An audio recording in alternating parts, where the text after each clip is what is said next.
વિદ્યાર્થી મિત્રો નમસ્કાર. આજે આપણે સંબંધ અને વિધેયનો અભ્યાસ કરીશું. ધોરણ 11માં સંબંધ અને વિધેયનો અભ્યાસ આપણે કરી ગયા છીએ.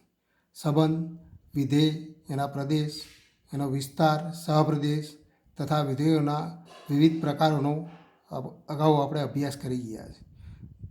વિવિધ વિધેયોના આલેખો પણ આપણે જોઈ ગયા છે. હવે આપણે ફરી એ યાદ કરી લઈએ. સંબંધ કોને કહેવાય? આપણે જાણીએ છીએ કે બે વ્યક્તિઓ વચ્ચે ભાઈ બહેનનો સંબંધ, ભાઈ ભાઈનો સંબંધ, પિતા પુત્રનો સંબંધ, એવા ઘણા વિવિધ પ્રકારના સંબંધો અસ્તિત્વ ધરાવે. એ જ રીતે ગણિતમાં પણ ગાણિતિક સ્વરૂપે આપણે ઘણા બધા સંબંધ વ્યાખ્યાયિત કરી શકીએ. જુદી જુદી સંખ્યાગણો વચ્ચે કેટલાક સંબંધો અસ્તિત્વ ધરાવે. જો કોઈ ગણ એ લઈએ A = 1 2 3 4 અને B = 2 4 6 8, તો ગણ એના પ્રત્યેક ઘટકને બે ગણી સંખ્યા સાથે સાંકળતો સંબંધ આપણે વ્યાખ્યાયિત કરી શકીએ, જે A થી B પરનો સંબંધ થાય. કારણ કે ગણ એનો પ્રત્યેક ઘટક એટલે કે ગણ એનો એક ઘટક, પ્રથમ ઘટક 1 લઈએ તો એ બે ગણી સંખ્યા 2 સાથે સંકળાયેલો, 2 એ 4 સાથે, 3 એ 6 સાથે અને 4 એ 8 સાથે. આમ A થી B પરનો એક સંબંધ મળે, જેને આપણે R વડે દર્શાવીએ તો R = સંબંધ માટે અંગ્રેજી શબ્દ રિલેશન છે, અને માટે તો R1 R2 કે R જેવા સંકેતનો આપણે ઉપયોગ કરીએ છીએ. R = તો 1 2 2 4 3 6 4 8, જે A થી B પરનો એક સંબંધ છે. આમ સંબંધ કેવી રીતે વ્યાખ્યાયિત થાય? તો આ ઉદાહરણથી સંબંધ એ બે અરિક્ત ગણના ઘટકો માટે જો ગણ એના કોઈ ઘટકને બીના કોઈ ઘટક સાથે સાંકળતી કોઈ કડી મળે તો એથી બી પરનો આપણે એક સંબંધ વ્યાખ્યાયિત કરી શકીએ છીએ, જે ગાણિતિક સ્વરૂપમાં એ અને બીના કાર્તેજી ગુણાકારનો ઉપગણ થાય. અહીંયા આપણે જોઈ શકીએ છીએ A = 1 2 3 4 અને B = 2 4 6 8, તો R subset of A cross B. અને માટે સંબંધની વ્યાખ્યા આ પ્રમાણે આપણે લખી શકીએ કે અરિક્ત ગણ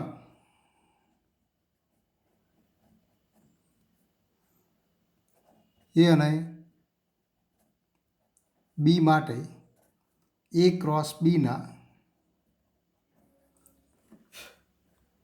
કોઈ પણ ઉપગણને A થી B પરનો સંબંધ કહેવાય. તે જ રીતે જો R subset of A cross A હોય તો R એ A થી A પરનો સંબંધ કહેવાય. જેને ટૂંકમાં A પરનો સંબંધ કહેવાય.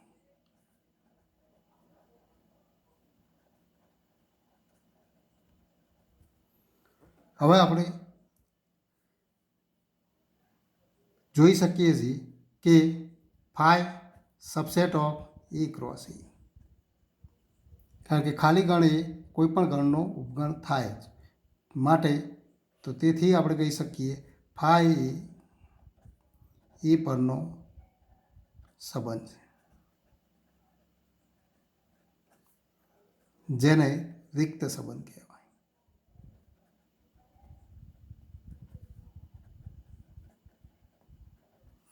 જે સંબંધમાં એક પણ ઘટક નથી. એનો અર્થ કે એવો સંબંધ કે જે ગણ એના કોઈ પણ ઘટકને ગણ બીના કોઈ પણ ઘટક સાથે સાંકળતો ન હોય, એવા સંબંધને રિક્ત સંબંધ કહેવાય. એ જ રીતે એ ક્રોસ એ પોતે સબસેટ ઓફ એ ક્રોસ એ માટે તો એ ક્રોસ એ પણ એક સંબંધ છે,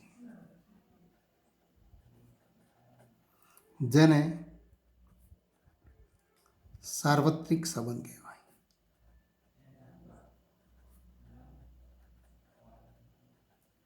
હવે ખાલી ગણ ફાઈ અને એ ક્રોસ એ બંને એ ક્રોસ એક એથી એના સહજ સંબંધ અથવા આત્યંતિક સંબંધ તરીકે ઓળખવામાં આવે. તો આ બે સંબંધ એટલે કે તો ખાલી ગણ ફાઈ અને એ ક્રોસ એને એથી એ પરના સહજ સંબંધ કહેવાય.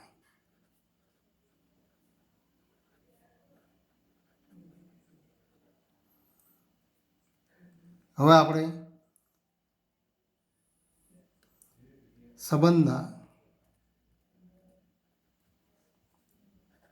પ્રકારો. પહેલો પ્રકાર કે જેને આપણે ગુણધર્મ તરીકે પણ ઓળખીએ છીએ, સ્વવાચક.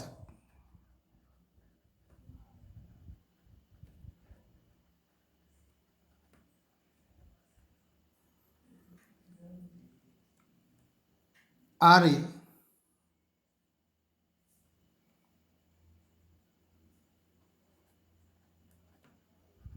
એ પરનો સંબંધ હોય તથા જો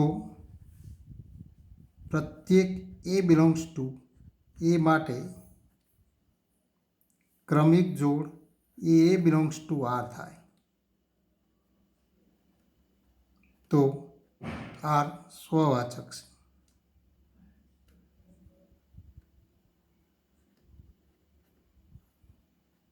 તેમ કહેવાય. બીજો ગુણધર્મ સંમિતતા.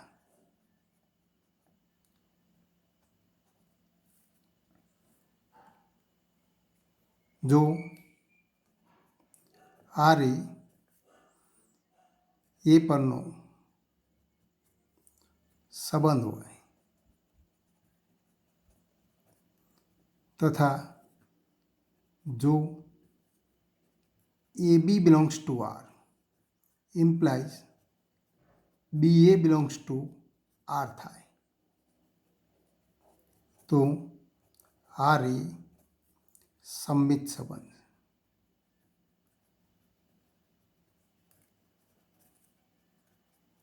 તેમ કહેવાય. ત્રીજો ગુણધર્મ આપણે જોઈએ પારંપરિક.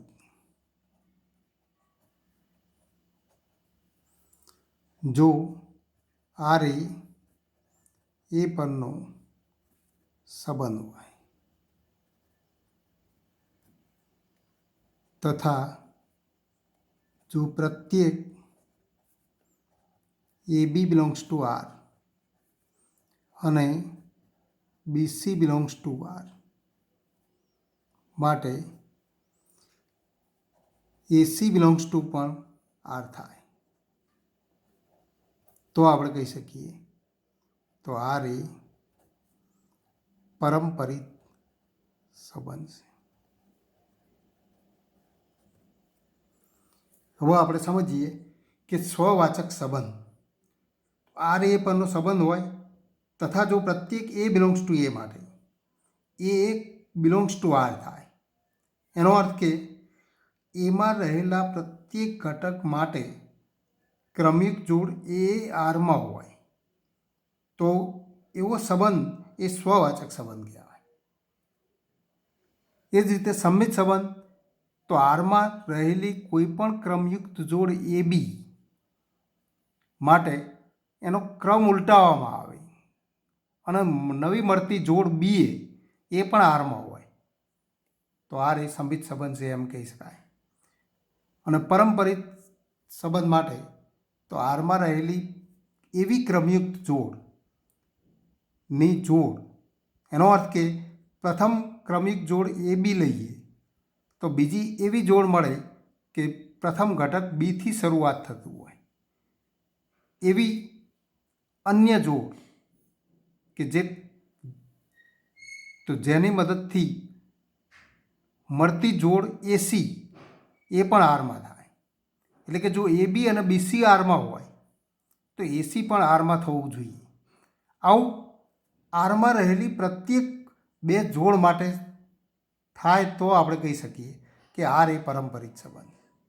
હવે ઉદાહરણ દ્વારા આપણે સમજીએ કે સ્વવાચક સંબંધ, સંબિત સંબંધ અને પરંપરિત સંબંધ એ આપણે ઉદાહરણ દ્વારા તો સમજીએ. એક ઉદાહરણ લઈએ. પ્રથમ ઉદાહરણ જોઈએ કે ઉદાહરણ એ ઇક્વલ ટુ 1 2 3 અને બી ઇક્વલ ટુ 4 5.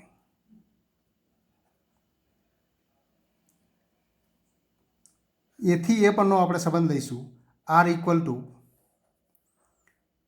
1 1 1 2 2 3 3 3 અને 2 2. આટલી ક્રમિક જોડ લઈએ. અહીંયા આપણે જોઈ શકીએ છીએ કે R subset of A cross A, અને માટે આર એ પરનો સંબંધ છે. હવે આ સંબંધ એ કયા ગુણધર્મનું પાલન કરે છે? સ્વવાચક થાય છે, સંબિત થાય છે કે પરંપરિત થાય છે? તો આ સંબંધ સ્વવાચક સંબંધ છે એવું તો એ નક્કી કરવા માટે તો પહેલો ગુણધર્મ જોઈએ સ્વવાચક સંબંધનો ગુણધર્મ કે અહીંયા પ્રત્યેક શબ્દ મહત્વનો છે. પ્રત્યેક એ બિલોંગ્સ ટુ એમાં 3 ઘટકો છે, અહીંયા 1 2 3. તો પ્રત્યેક ઘટક માટે એ બિલોંગ્સ ટુ આર થવું જોઈએ. તો અહીંયા એમાં 3 ઘટકો છે, 1 2 3. તો 1 માટે 1 1 એ એમાં હોવું જોઈએ, 2 માટે તો 2 2 એ એમાં હોવું જોઈએ, તો એ પણ અહીંયા છે. 3 માટે તો 3 3 પણ એમાં હોવું જોઈએ. તો 3 3 ઘટકો માટે ક્રમયુક્ત જોડ 1 1 2 2 અને 3 3 એ આરનો ઘટક છે. માટે આર એ સ્વવાચક સંબંધ છે. અહીં આપણે કહી શકીએ કે અહીં આપણે જોઈ શકીએ છીએ કે પ્રત્યેક એ બિલોંગ્સ ટુ એ માટે ક્રમયુક્ત જોડ એ બિલોંગ્સ ટુ આર થાય છે. માટે આર એ સ્વવાચક સંબંધ.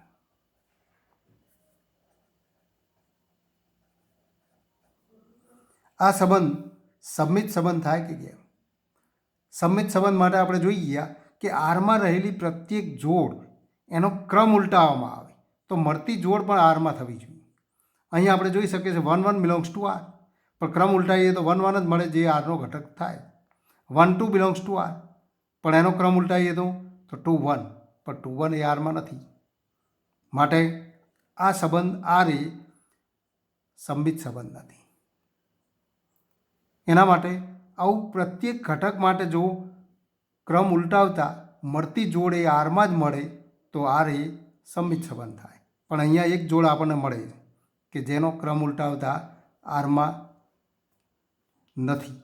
એ જ રીતે 2 3 માટે જો તો 3 2 પણ આરમાં નથી, 3 3 માટે થાય છે. ફરી 2 2 માટે ક્રમ ઉલટાવતા 2 2 મળે જે આરનો ઘટક થાય છે. પણ 2 ઘટકો એવા મળે છે, પણ અહીંયા આપણે એ સંબિત સંબંધ નથી એ નક્કી કરવા માટે એક જોડ મેળવવી પર્યાપ્ત છે. તો 1 2, તો અહીં આપણે લખી શકીએ કે અહીં 1 2 બિલોંગ્સ ટુ આર, પરંતુ 2 1 નોટ બિલોંગ્સ ટુ આર. માટે આર એ સંબિત સંબંધ નથી.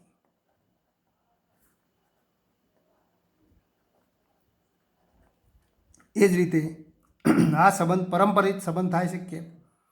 તો એના માટે આપણે ચકાસણી કરવી પડે કે પ્રથમ ઘટક 1 1 લઈએ તો પ્રથમ ઘટક એ બી બિલોંગ્સ ટુ આર લઈએ તો બીજો ઘટક બીસી બિલોંગ્સ ટુ આર થવો જોઈએ. એનો અર્થ કે જો પ્રથમ ઘટક 1 1 લઈએ તો બી તરીકે 1 કિંમત છે તો 1 થી શરૂ થતી અન્ય કેટલી જોડ છે? એક જ. તો 1 1 અને 1 2 અને એના પરથી મળતી જોડ 1 2 એ આરમાં હોવી જોઈએ. તો 1 2 એ આરનો ઘટક થાય જ. અને માટે તો આ બે જોડ જો 1 1 અને 1 2 જોડ લઈએ તો 1 2 આપણને મળે જે આરનો ઘટક થાય છે. માટે આ બે જોડ માટે સંબંધિતતાના પરંપરિતાના ગુણધર્મનું પાલન થાય. પણ ફરી આપણે બીજી જોડ લઈએ 1 2 અને તો 2 થી શરૂ થતી હોય એવી બે અન્ય જોડ, તો એની સાથે આપણે જોડ બનાવીએ 1 2 અને 2 3 લેતા. 1 2 અને 2 3 લઈએ તો આપણને જોડ મળે 1 3, પણ 1 3 એ આરમાં નથી. માટે તો આ બે જોડ માટે તો પરંપરિતાના ગુણધર્મનું પાલન થતું નથી. માટે આપણે કહી શકીએ કે આર એ પરંપરિત નથી. તો 1 2 બિલોંગ્સ ટુ આર અને 2 3 બિલોંગ્સ ટુ આર, પરંતુ 1 3 નોટ બિલોંગ્સ ટુ આર. માટે આર એ પરંપરિત નથી.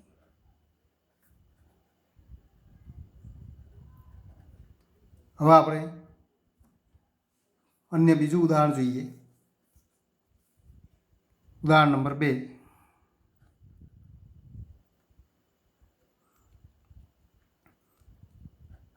એલ એ સમતલમાં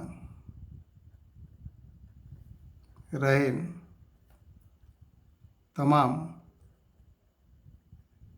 રેખાઓનું અને R equal to L1 L2, જ્યાં રેખા L1 અને L2 એ સમતલમાં રહેલી રેખાઓ છે, પણ બંને L1 અને L2 પરસ્પર લંબ રેખાઓ.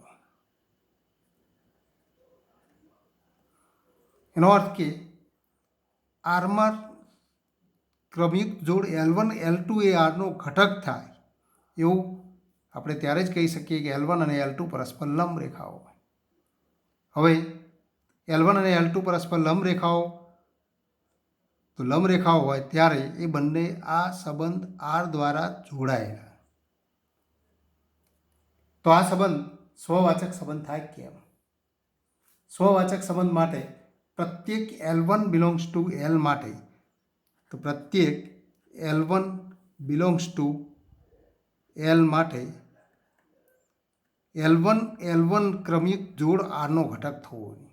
પણ L1 L1 ક્રમિક જોડ આરનો ઘટક ક્યારે થાય? તો L1 અને L1 પરસ્પર લંબ રેખાઓ. પણ એવું તો શક્ય નથી. બે તો એની એ જ રેખા આપેલી રેખા એ આપેલી રેખા સાથે લંબ હોઈ શકે નહીં. તો L1 બિલોંગ્સ ટુ L માટે L1 અને L1 પરસ્પર લંબ નથી. માટે તો L1 L1 not belongs to R. માટે આર એ સ્વવાચક નથી.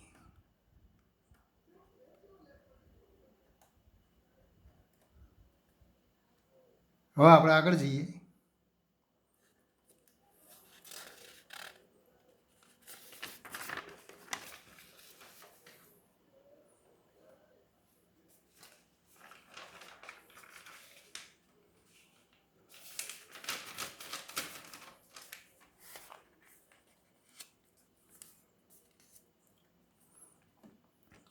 હવે આપણે જોઈએ આ સંબંધ આર એ સંમિત સંબંધ થાય છે કેમ?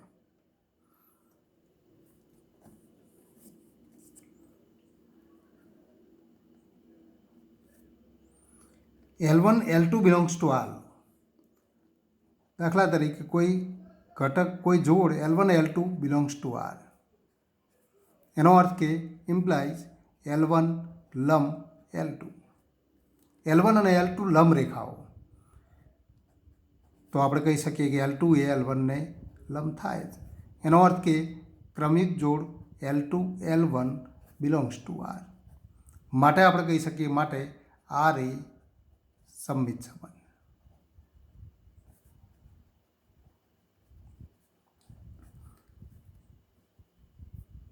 L1 L2 belongs to R એનો અર્થ કે L1 એ L2 ને લંબ, પણ L1 અને L2 પરસ્પર લંબ હોય તો L2 એ L1 ને લંબ થાય. L2 L1 belongs to R માટે આર એ સંબિત સંબંધ. હવે પરંપરિતાનો ગુણધર્મ જોઈએ. L1 L2 belongs to R અને L2 L3 belongs to R. જો L1 L2 belongs to R અને L2 L3 belongs to R હોય તો L1 L3 belongs to R થવું જોઈએ. જો આવું થાય તો આપણે કહી શકીએ કે આર એ પરંપરિત સંબંધ. પણ અહીં L1 L3 એ આરનો ઘટક થાય છે કેમ? ફરી તો આ બે ગુણધર્મ આપણને આપેલા છે તો આપણે લખી શકીએ ઇમ્પ્લાઇઝ L1 લંબ L2 અને L2 લંબ L3. L1 એ L2 ને લંબ. અહીંયા કોઈ રેખા આપણે લઈએ, એક રેખા L1, એને લંબ રેખા તો L2, પણ L2 લંબ L3 તો L2 ને લંબ તો બીજી કોઈ રેખા L3. તો L1 અને L3 વચ્ચે કયો સંબંધ મળે? તો L1 અને L3 તો પરસ્પર સમાંતર થાય, જે આપણે જોઈ શકીએ. તો ઇમ્પ્લાઇઝ આપણે કહી શકીએ L1 સમાંતર L3. એનો અર્થ કે L1 L3 not belongs to R માટે આર એ પરંપરિત સંબંધ નથી.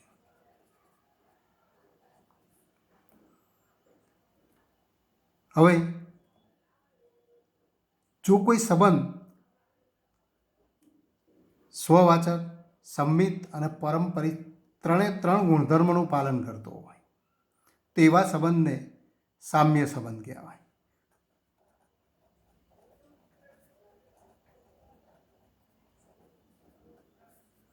જો આર એ પરનો સંબંધ હોય તથા તે સ્વવાચક, સંમિત અને પરંપરિત સંબંધ હોય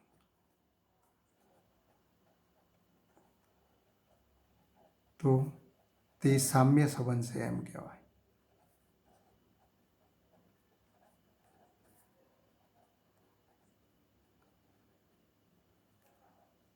હવે આપણે એક ઉદાહરણ જોઈએ. ઉદાહરણ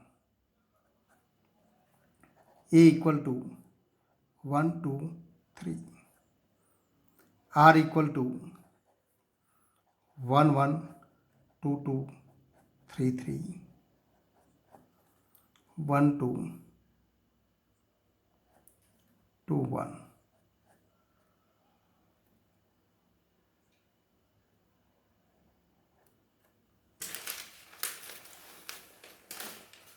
હવે આ સંબંધ એ કયા પ્રકારનો સંબંધ છે એ નક્કી કરો. અહીંયા આપણે જોઈ શકીએ છીએ કે અહીં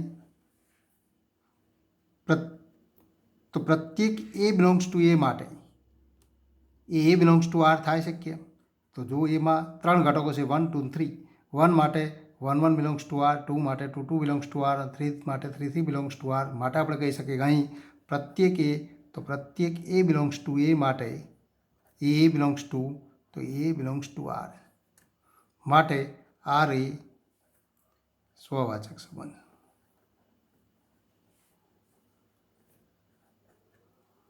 આ સંબંધ સંમિત સંબંધ થાય કે? તો ફરી આપણે જોઈએ. પ્રથમ જોડ જુઓ 1 1, એના માટે ક્રમ ઉલટાવો. 1 1 તો આરનો ઘટક છે માટે તો સંમિતતાનું આ જોડ માટે પાલન થાય. 2 2 માટે પણ પાલન થાય, 3 3 માટે પણ પાલન થાય, 1 2 માટે જુઓ તો 2 1 અને 2 1 માટે 1 2. માટે આપણે કહી શકીએ કે અહીં પ્રત્યેક એ બી બિલોંગ્સ ટુ આર માટે બી એ બિલોંગ્સ ટુ આર માટે આર એ સંમિત સંબંધ. પરંપરિત સંબંધ થાય કેમ? તો ફરી આપણે જોડ લઈએ 1 1. તો પ્રથમ ઘટક 1 થી શરૂ થતી અન્ય બીજી જોડ કેટલી છે? એક જ. વન વન અને વન ટુ.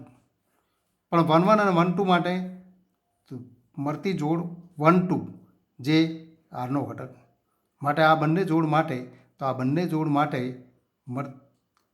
પરંપરિતાના ગુણધર્મનું પાલન થાય. હવે ટુ ટુ લઈએ. ટુ ટુ અને ટુ વન, કારણ કે ટુથી શરૂ થતી અન્ય એક જ જોડ, તો ટુ ટુ અને ટુ વન એના દ્વારા મળતી જોડ ટુ વન થાય જે આરનો ઘટક છે. એ જ રીતે થ્રી થ્રી લો, પણ થ્રીથી શરૂ થતી કોઈ જોડ મળતી નથી માટે તો એના માટે કોઈ ચકાસણીની જરૂર રહેતી નથી. ફરી વન ટુ લો અને ટુ વન, ટુથી શરૂ થતી અન્ય બે જોડ, તો બંને જોડ માટે ચકાસણી કરો વન ટુ અને ટુ વન, તો વન વન મળે જે આરનો ઘટક છે. વન ટુ અને તો ટુ ટુ, ફરી આપણને જોડ મળે વન ટુ, તો વન ટુ પણ આરનો ઘટક છે, તો એના માટે પણ પાલન થાય. આમ ફરી ટુ વન લઈએ, ટુ વન અને વન વન, તો ટુ વન મળે એ પણ આરનો ઘટક છે. આમ પ્રત્યેક એ બી અને બીસી, તો અહીં આપણે કહી શકીએ કે આમ તો અહીં પણ પ્રત્યેક એ બી બિલોંગ્સ ટુ આર અને બીસી બિલોંગ્સ ટુ આર માટે એસી બિલોંગ્સ ટુ આર થાય. માટે આર એ પરંપરિત છે.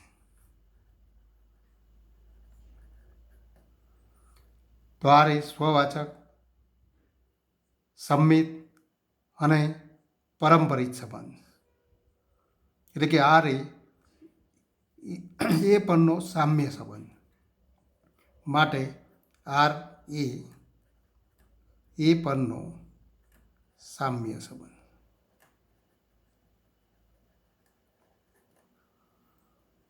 હવે આપણે જોઈએ કે કોઈ અરિક્ત ગણ એ પરના સામ્ય સંબંધ દ્વારા અરિક્ત ગણ એનું સામ્ય વર્ગોમાં વિભાજન થાય. એમાં રહેલા પ્રત્યેક ઘટકને સમાવતો સામ્ય વર્ગ મળે. તો હવે સામ્ય વર્ગનો અર્થ આપણે જોઈએ અને એના માટે આ ઉદાહરણ દ્વારા આપણે સમજીશું કે સામ્ય વર્ગ કોને કહેવાય. વનને સમાવતો સામ્ય વર્ગ આપણે મેળવીશું. વનને સમાવતો સામ્ય વર્ગ મેળવવા માટે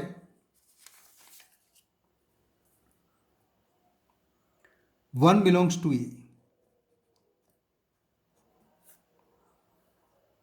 વનને સમાવતો સામ્ય વર્ગ એ એવું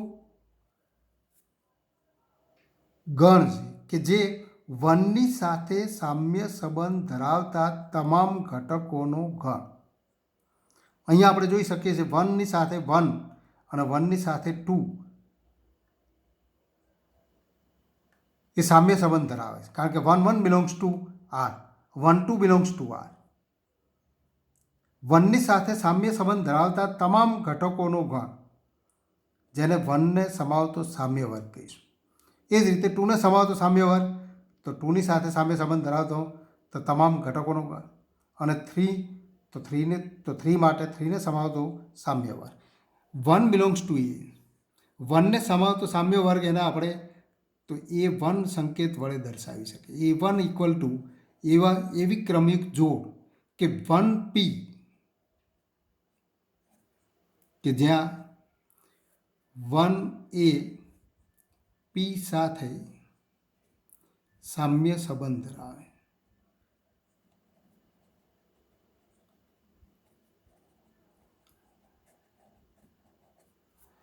એટલે કે વન એ પી સાથે સામ્ય સંબંધ ધરાવે એવી તમામ પીનો, એટલે કે આમ તો આપણે લખી શકીએ પી કે જ્યાં એ વન ઇક્વલ ટુ એવા ઘટકો પીનો ગણ, એ વન ઇક્વલ ટુ એવા ઘટક પીનો ગણ કે જ્યાં વન અને પી એ સામ્ય સંબંધ ધરાવે. એનો અર્થ કે one P belongs to R.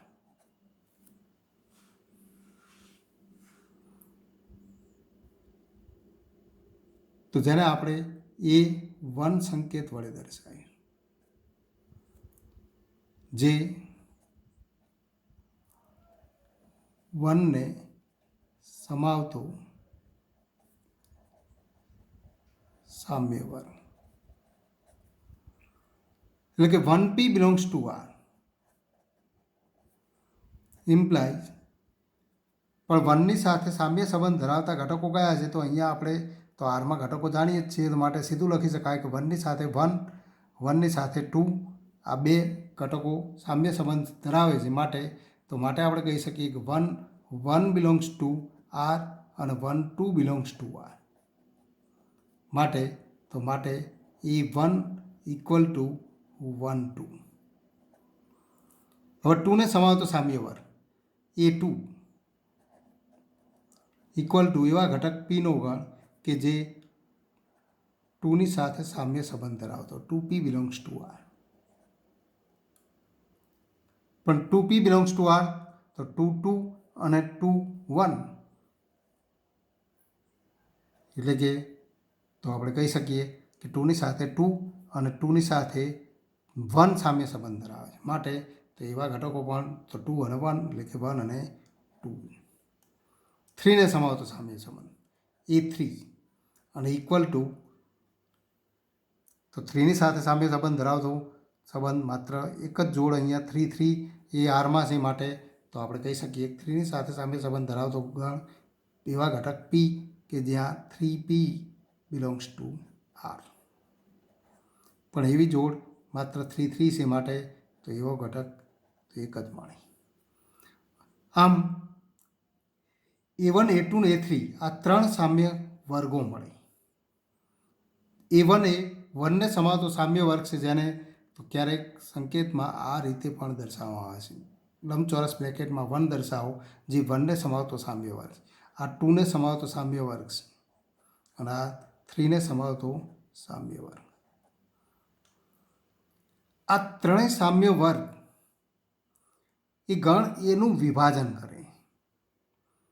આ ત્રણ સામ્ય વર્ગ A1 A2 ને A3, A1 યોગ A2 યોગ A3 અને ઇક્વલ ટુ A તથા આપણે જોઈ શકીએ છીએ કે A1 તો 1 ને સમાવતા સામ્ય વર્ગમાં બે ઘટકો છે, 1 2, અને 2 ને સમાવતો સામ્ય વર્ગ પણ એ પણ તો 1 2 જ. એનો અર્થ કે તથા A1 ઇક્વલ ટુ A2 અને A3 અને A2 ભિન્ન, અથવા A1 અને A3 ભિન્ન. તો A1 ઇક્વલ ટુ A2, આ બંને સામ્ય વર્ગ એક જ વર્ગ દર્શાવે, જ્યારે A3 એ ભિન્ન સામ્ય વર્ગ છે A3.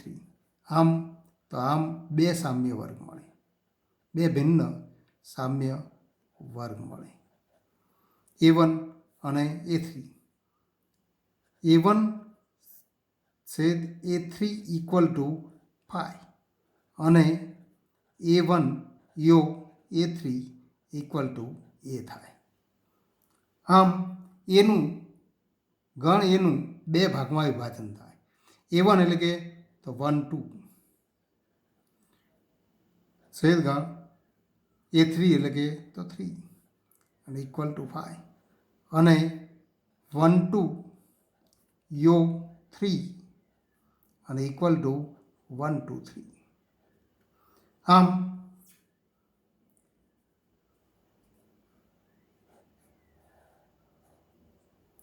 આપણે જોઈ શકીએ છીએ કે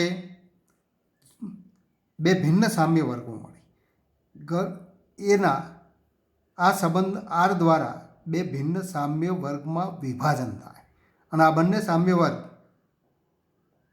તો સામ્ય વર્ગ માટે કેટલાક ગુણધર્મો આપણને મળે કે જો 1 અને 2, તો 1 ને સમાવતો સામ્ય વર્ગ અને 2 ને સમાવતો સામ્ય વર્ગ એક જ મળે, કારણ કે 1 અને 2 એ એકબીજા સાથે સામ્ય સંબંધ દ્વારા જોડાયેલા. એનો અર્થ કે જો કોઈ પણ સામ્ય સંબંધ આર માટે AB બિલોંગ્સ ટુ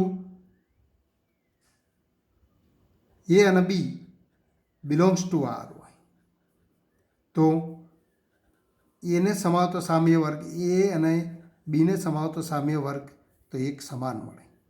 પણ જો A અને B, તો A અને B એ સામ્ય સંબંધ દ્વારા જોડાયેલ ન હોય તો એ અને એ બી એનો છેદગણ ખાલી ગણ થાય તથા આવા મળતા પ્રત્યેક ભિન્ન સામ્ય વર્ગ એનો યોગ ગણ એ ગણ એ થાય અને બે ભિન્ન સામ્ય વર્ગનો છેદગણ હંમેશા ખાલી ગણ મળે. તો આ સામ્ય તો વર્ગનું અર્થ છે. હવે ઉદાહરણ દ્વારા સામ્ય વર્ગ આવતા પીરિયડમાં જોઈશું.